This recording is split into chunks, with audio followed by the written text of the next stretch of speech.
Até agora, vimos que GeneXus estabelece relações entre transações e entre tabelas, baseando-se nos nomes dos atributos iguais que encontra.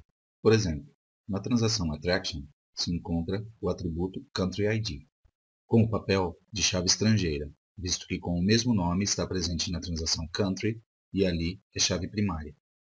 Por sua parte, o atributo CountryName também é encontrado em ambas as transações com o mesmo nome.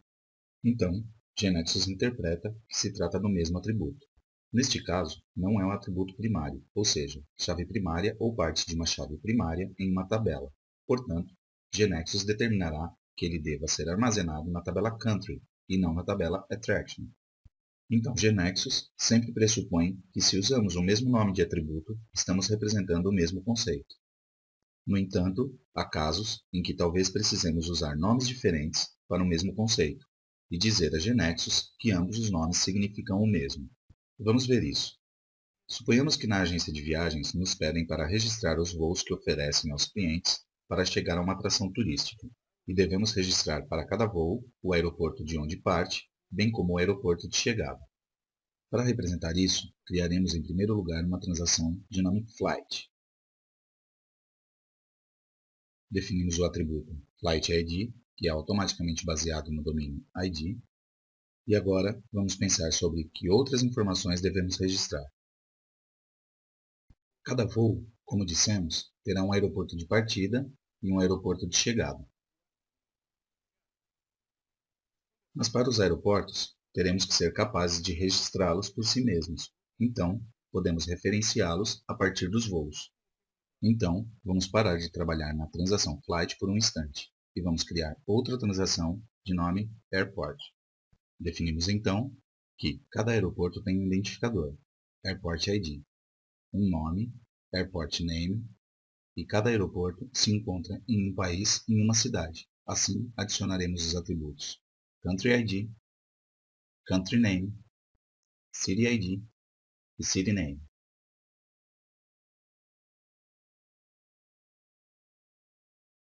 Salvamos. E agora, voltemos a ver qual era a nossa necessidade na transação Flight. Precisamos adicionar a cada voo seu aeroporto de partida e seu aeroporto de chegada. Então, voltamos para a transação Flight e vamos adicionar os atributos Airport ID e Airport Name. Mas quando tentamos adicionar novamente Airport ID, GeneXus nos diz que há um erro, que estamos adicionando um atributo com nome duplicado. E o mesmo vai acontecer com o atributo Airport Name, que pensávamos adicionar para representar o nome do aeroporto de chegada. Como podemos então incluir dois aeroportos na mesma transação? Obviamente, teremos que usar nomes de atributo diferentes, para armazenar as informações de origem e destino do voo que queremos registrar. Então, eliminaremos os atributos que originalmente havíamos incluído e definiremos atributos com novos nomes. Chamaremos de Flight Departure Airport ID ao identificador do aeroporto de origem do voo e Flight Departure Airport Name ao nome do aeroporto de origem. Bem, definimos novos nomes de atributo, mas para GeneXus, esses nomes de atributo não estão relacionados a Airport ID ou Airport Name. Como dissemos antes, se usamos nomes diferentes na transação Flight e na transação Airport para identificar o conceito de aeroporto, GeneXus não estabelecerá nenhuma relação entre as duas transações. Para verificar isso que acabamos de dizer, vamos criar um diagrama de transações.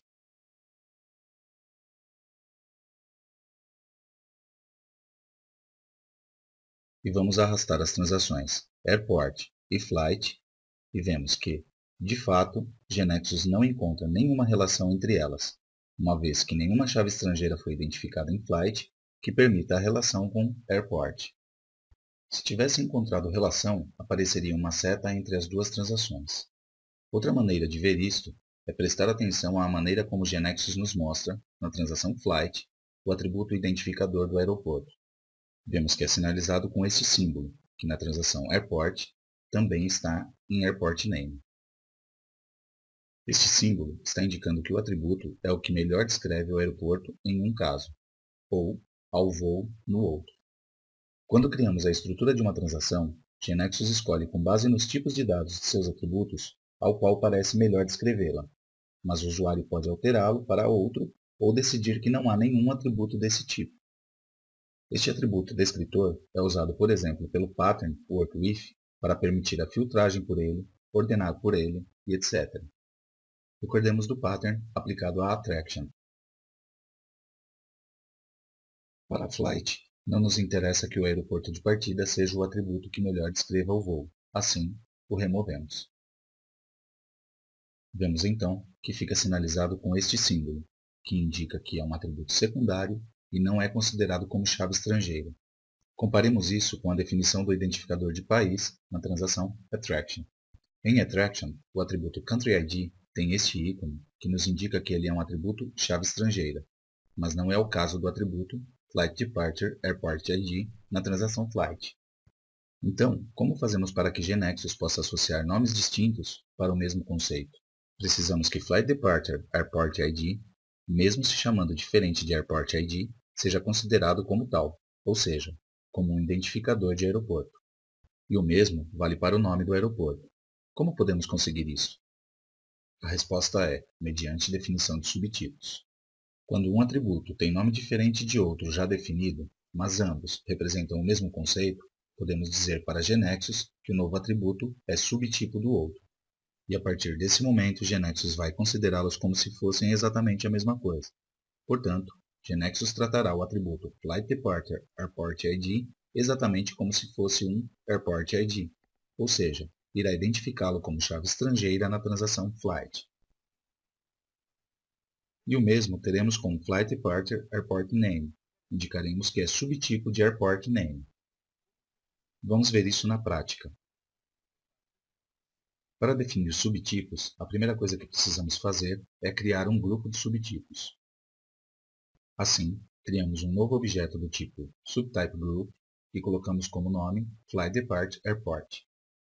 Agora, na primeira linha, digitamos a tecla com o ponto.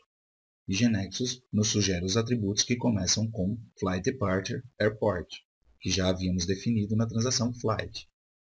Escolhemos então Flight Departure Airport ID. Pressionamos Tab e como queremos que Flight Departure Airport ID seja subtipo de Airport ID, escolhemos como supertipo o atributo Airport ID. Podemos dizer que o supertipo é o atributo original e subtipo é o atributo que conceitualmente corresponde a esse atributo original, mas que tem outro nome. Agora, adicionamos Flight Departure Airport Name e definimos que seu supertipo é Airport Name. Gravamos. Esse atributo se torna o identificador desse grupo de subtipos, portanto, o chamamos de primário. E todos os atributos que adicionamos nesse grupo, como Flight Departure Airport Name, dependerão dele, como na transação.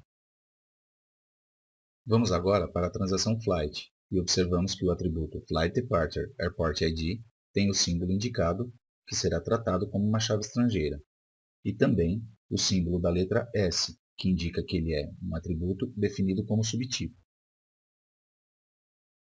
Vamos agora proceder da mesma forma para definir os atributos que permitam registrar o aeroporto onde o voo chega. Vamos definir então os atributos Flight Arrival Airport ID e Flight Arrival Airport Name.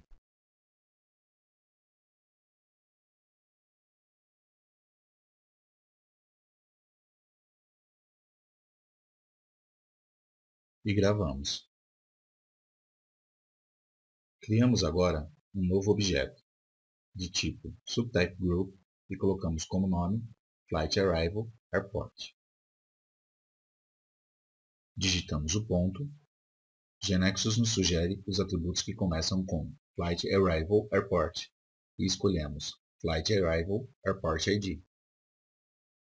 Pressionamos Tab e declaramos que seja subtipo de Airport ID. Agora adicionamos Flight Arrival Airport Name e definimos que seu supertipo é Airport Name.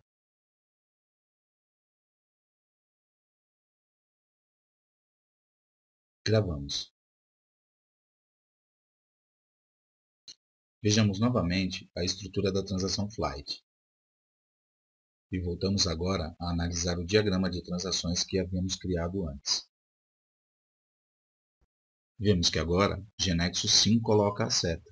GeneXus considera os atributos subtipos de identificadores de aeroporto em flight exatamente como se tivéssemos referenciado Airport ID. Vemos então que GeneXus encontrou a relação entre o flight e o airport. Observemos que, embora em GeneXus esteja aparecendo uma única seta no diagrama, sendo rigorosos, deveriam aparecer duas. Vejamos em funcionamento tudo isso. Pressionemos F5. O banco de dados deverá ser reorganizado, pois deverão criar-se as tabelas Flight e Airport. Concordamos então e pressionamos Reorganize. Em primeiro lugar, definiremos aeroportos, então por isso, executamos a transação Airport. Incluímos o aeroporto Guarulhos, indicamos o país, Brasil, e a cidade, São Paulo. Agora, vamos registrar o aeroporto Charles de Gaulle. Selecionamos França e a cidade Paris. Confirmamos. Agora, vamos registrar um voo. Executamos a transação Flight. Como aeroporto de partida, vamos escolher Guarulhos. E como aeroporto de chegada, Charles de Gaulle. Vemos que as etiquetas dos atributos não nos indicam que este é o aeroporto de partida e este de chegada. Se formos ao form da transação em GeneXus e nos posicionamos no campo do primeiro aeroporto, vemos que o que diz o rótulo, ou seja, seu caption, está sendo extraído da propriedade contextual title do atributo. Se vamos pesquisar, é aqui onde ele aparece. Lhe adicionamos Departure. Fazemos o mesmo com o nome e adicionamos Arrival ao aeroporto de chegada. Vemos o form. Pressionamos F5 novamente. Vamos agora incluir outro voo. Tentamos digitar no aeroporto 15. Aparece o aviso de que este aeroporto não existe. A consistência dos dados está sendo controlada e a lista de seleção está sendo oferecida. Vemos assim que temos os mesmos controles e ajudas que apareceram quando os atributos eram chaves estrangeiras, com seus nomes originais, como vimos nesse vídeo. Mas agora se trata de atributos subtipos deles.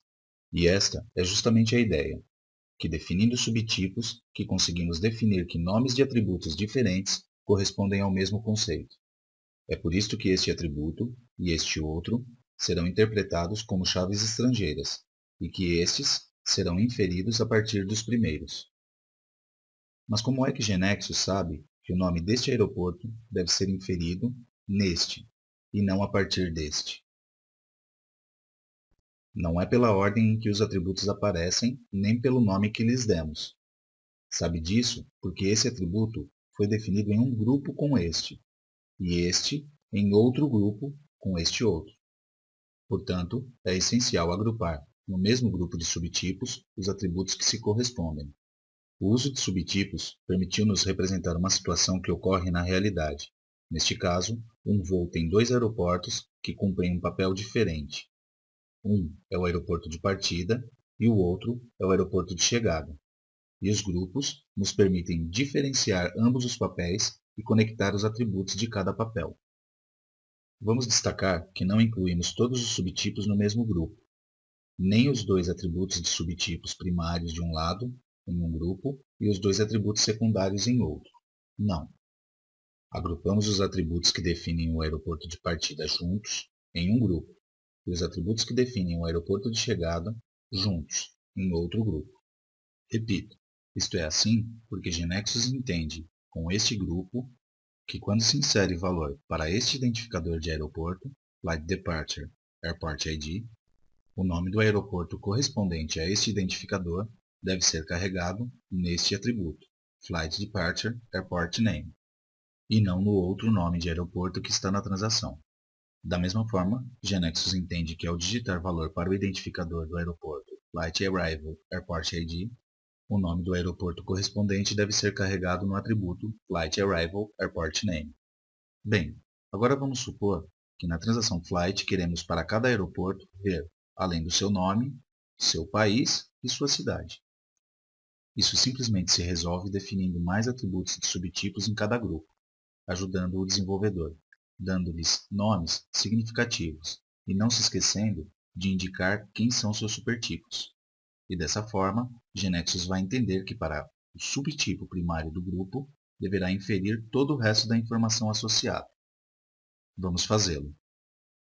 Neste grupo de subtipos, iremos definir os atributos Flight Departure Country ID, como subtipo de Country ID,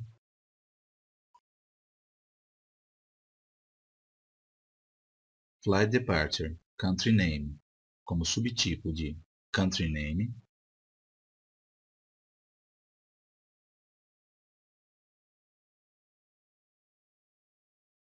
Flight Departure City ID, como subtipo de City ID.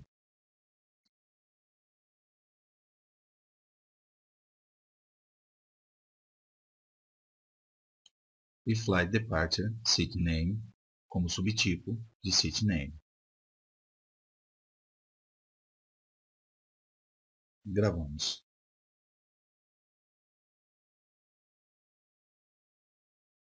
E agora, vamos adicionar esses novos atributos à estrutura da transação Flight.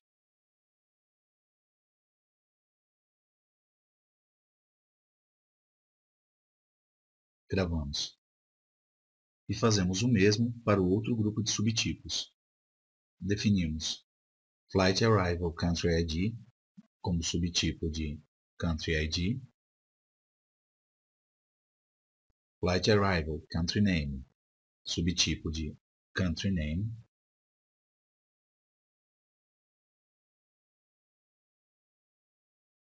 Flight Arrival City ID, subtipo de City ID, e Flight Arrival City Name, subtipo de City Name. Salvamos e também os adicionamos à estrutura da transação Flight.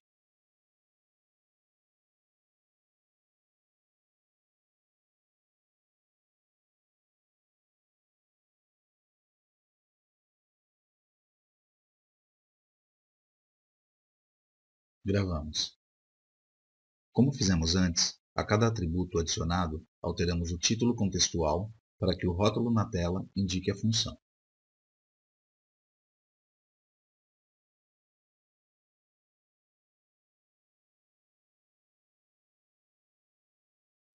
Novamente, pressionamos F5 para executar a aplicação.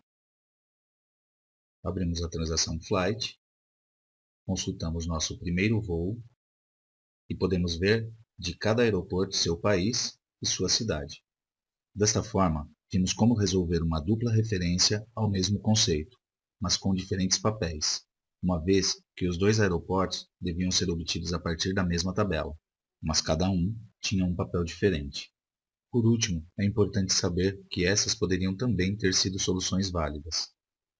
Nesta primeira proposta, foi definido um único grupo de subtipos, o grupo correspondente ao aeroporto de partida, e foi deixado os atributos com o nome original, Airport ID, Airport Name, Country ID e etc., para a entrada do destino. E isso é completamente válido. Nesta segunda proposta, um único grupo de subtipos foi definido também, mas nesse caso, para o grupo que corresponde ao aeroporto de chegada. Em resumo, subtipos nos permitem dizer a GeneXus como associar diferentes nomes de atributo a um mesmo conceito, e como vimos, as validações e todo o comportamento dos subtipos serão idênticos como se tivéssemos usado os atributos originais. Há muitos outros casos em que é necessário modificar o nome de um atributo para evitar conflito ou ambiguidade. Neste vídeo, vimos o caso de referências múltiplas de uma tabela a outra, mas essas referências não precisam ser diretas. A partir desta tabela, temos duas maneiras de chegar a esta outra tabela. Então, foram necessários subtipos para diferenciá-los. Temos também o caso de uma entidade que deve referenciar a si mesma. Por exemplo, uma transação de funcionários, na qual entre as informações do funcionário deve ser registrado o chefe, que também é um funcionário. Ou o caso em que temos uma entidade que registra informações gerais, por exemplo, de pessoas, com o nome, número de telefone, endereço e etc. Então, temos entidades que são uma especialização do outro, por exemplo, clientes e passageiros, que, em particular, são pessoas. Estes são apenas alguns exemplos de muitos que existem. Apenas os mencionamos, não vamos estudá-los neste curso. Para finalizar, atualizamos as alterações no GeneXus Server. Adicionamos os comentários. E pressionamos Commit.